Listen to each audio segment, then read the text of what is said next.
a differential equation is an equation of the form, well, first order differential equation is an equation of the form y prime equals some expression of t and y. But this expression of t and y, depending on the particular values of t and y, it may or may not be defined, right? And the set of all pairs ty such that the right-hand side is well defined is called the domain of the differential equation, or the domain of the right-hand side of the differential equation. So let's go through a few examples of the domain of the right-hand side of the differential equation. So here, the right-hand side has a square root, and for a square root to be defined, the expression inside the square root has to be non-negative, right? So in our case, it means that t squared plus y squared is greater than or equal to 4. And, well, I hope you still remember that the equation t squared plus y squared exactly equals 4 is the equation of a circle centered at 0 of radius 2. So if it is greater than or equal to 4, this is the exterior of the circle, right? So which means that our expression is not defined whenever t squared plus y squared is less than 4. Well, and then if you plot the corresponding direction field, then it means that inside the circle you're not going to see anything. So here the right hand side is simply undefined. It's not available. Right, so the domain is the set of all points where it is well defined, so which is the exterior, so whatever it's is not inside the circle. Okay, here is another differential equation. So here we have the right hand side contains ln, and in order for ln to be defined, the argument of ln has to be exactly positive, right? So here 1.5 minus absolute value of t plus 1 has to be positive. But then you can solve this, so absolute value of t plus 1 is less than 1.5,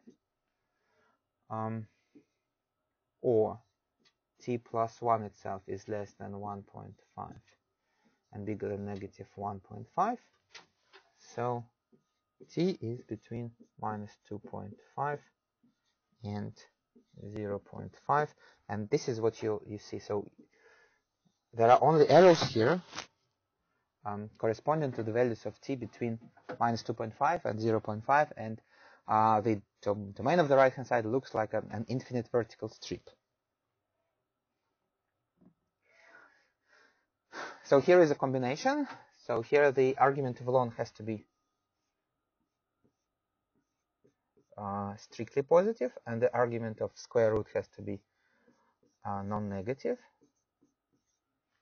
But then if you solve these two inequalities together, then you will see that the domain of the right hand side of this differential equation is a square.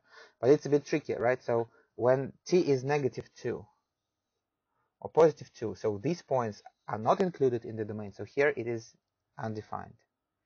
But when y is negative 2 or positive 2, so here it is actually well defined.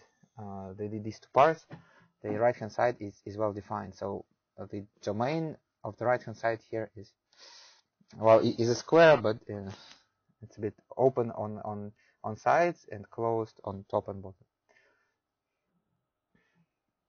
Well, and here's a challenge for you. So can you think of a specific expression so that the domain of the right hand side of the corresponding differential equation is something like this? So two disjoint union of two disks. Well, as you see, I have solved it myself, and I plotted this picture. So the challenge for you is to figure out how I did that.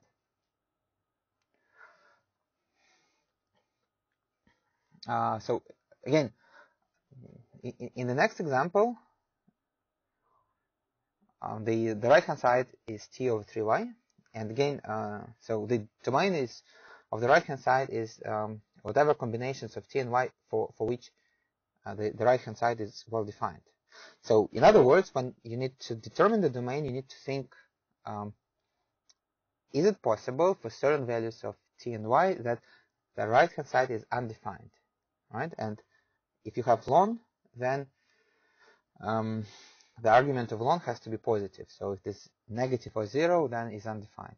If you have square root or fourth root, anyway, so any fractional power where the exponent has even denominator, then the argument should be non-negative.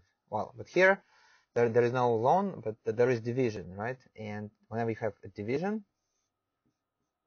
the numerator, there is no problem with the numerator, but denominator cannot be 0. So which means, in this case, it means that y cannot be 0. And again, we can see this due to absence of arrows along the line y equals 0.